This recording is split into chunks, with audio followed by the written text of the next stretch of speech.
দিকে একটু লক্ষ্য রাখবেন।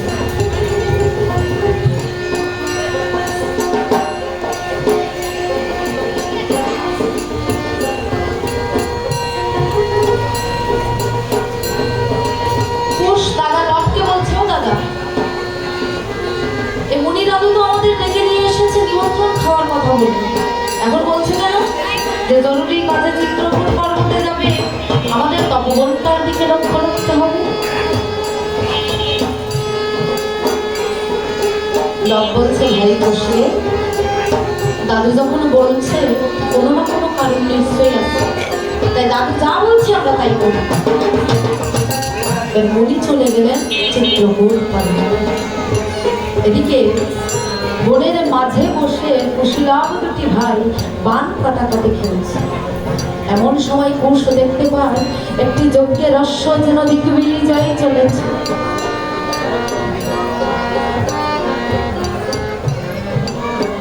তখন কুশ দাদা লক্ষ্যে ডেকে বলছে, ও দাদা, ওই যে দেখো দাদা, কাহার যেন যজ্ঞের রস্য দিকবিলি যায় চলেছে।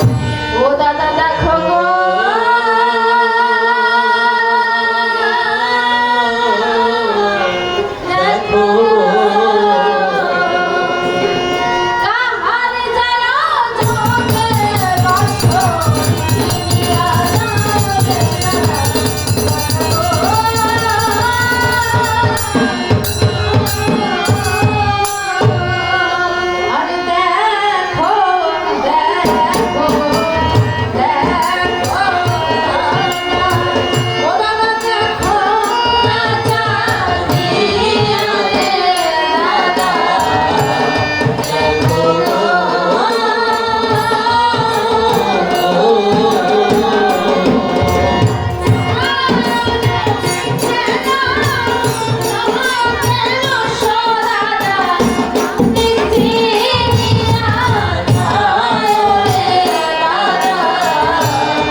সারথি এসে ভেবেছে অশ্বটি মনে হয় দৌড়াতে গিয়ে লতায় পাতায় জড়িয়ে গেছে, তাই সারথি কি করেছে, আর যে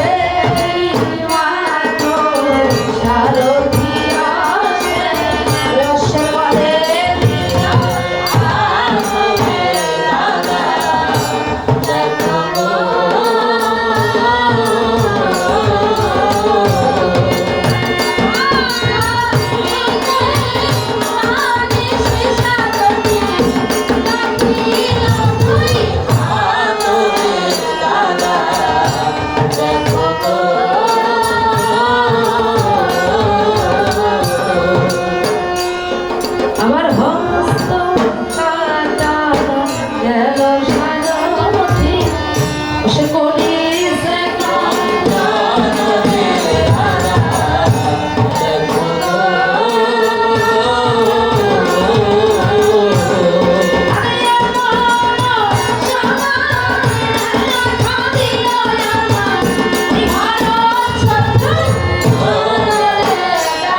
দুটি ছোট ছোট বালক আমাদের এই যজ্ঞে রস্য বন্ধন করেছে, আর ওরাই আমার এই অবস্থা করেছে।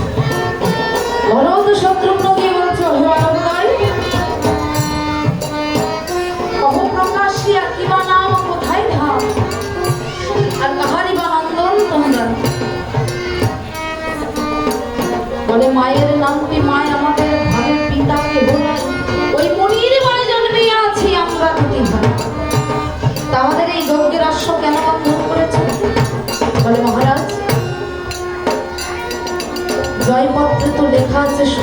অশ্বতীর পুত্র হলে এই অশ্বতী বাঁধিবে, অশ্বতীর পুত্র হলে নামে পড়া যায়।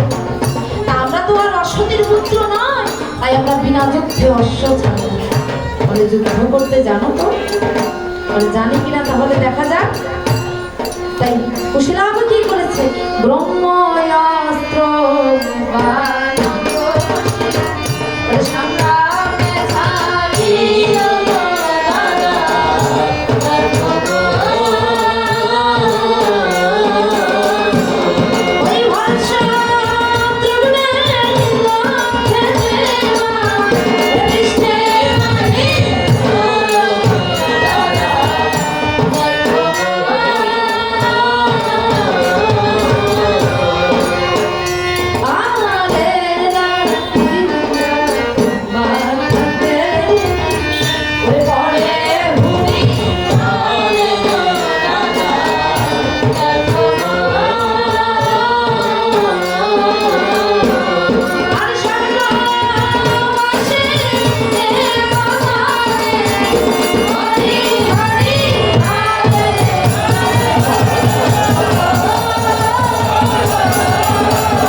প্রভু রামচন্দ্রের আর বুঝতে বাকি রইল না যে তার কোনো ভাই আর বেঁচে নেই।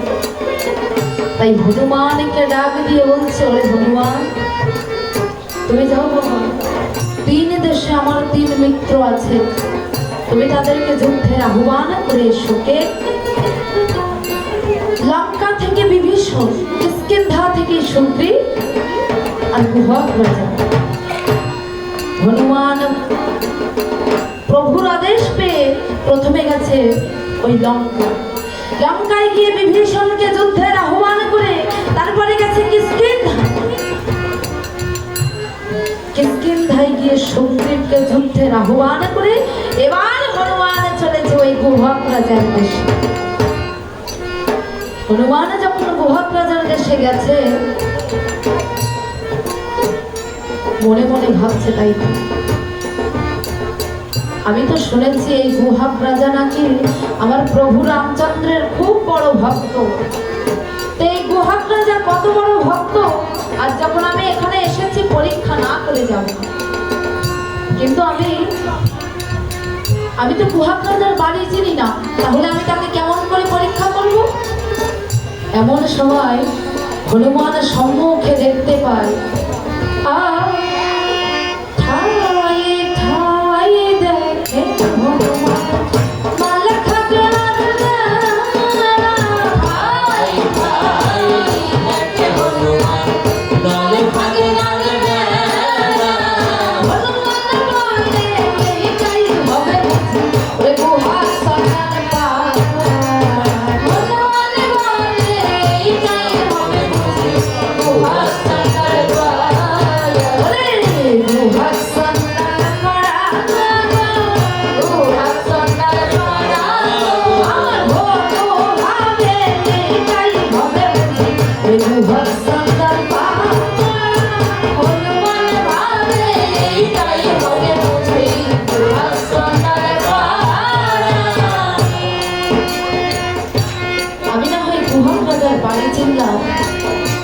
কিন্তু আমি বুঝবো কেমন করে কোনটা গুহক রাজা?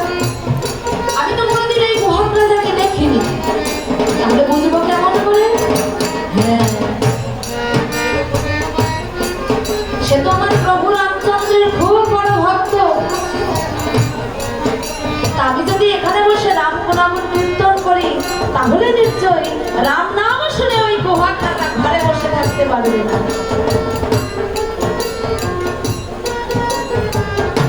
তাই আগে হনুমান বাইরে বসে কি করেছে? রাম গুণা গুণ কীর্তন করে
বেরিয়ে এসেছে, কিন্তু হনুমানকে কোথাও পাচ্ছে না। কারণ সে তো পরীক্ষা করবে যে গুহক রাজা প্রভু রামচন্দ্রের কত বড় ভক্ত। হনুমান লুকিয়েছে গাছের ডালে। গুহক রাজা বুঝতে পেরেছে যে এখানে নিশ্চয়ই আমার প্রভুর কোনো ভক্ত এসেছিল। তাই গুহক রাজা তার বাড়ির সাথীদের বলছে, ওরে আমরা এখানে আসার পূর্বেই যে আমার প্রভুর ভক্ত এখান থেকে চলে গেছে, তোমরা দেখো দেখো এই যে আমার ভক্তের চরণ ধুলি পড়ে আছে, এসো কে কোথায় আছো এসো, আজ আমরা একবার ভক্তের চরণ ধুলির উপরে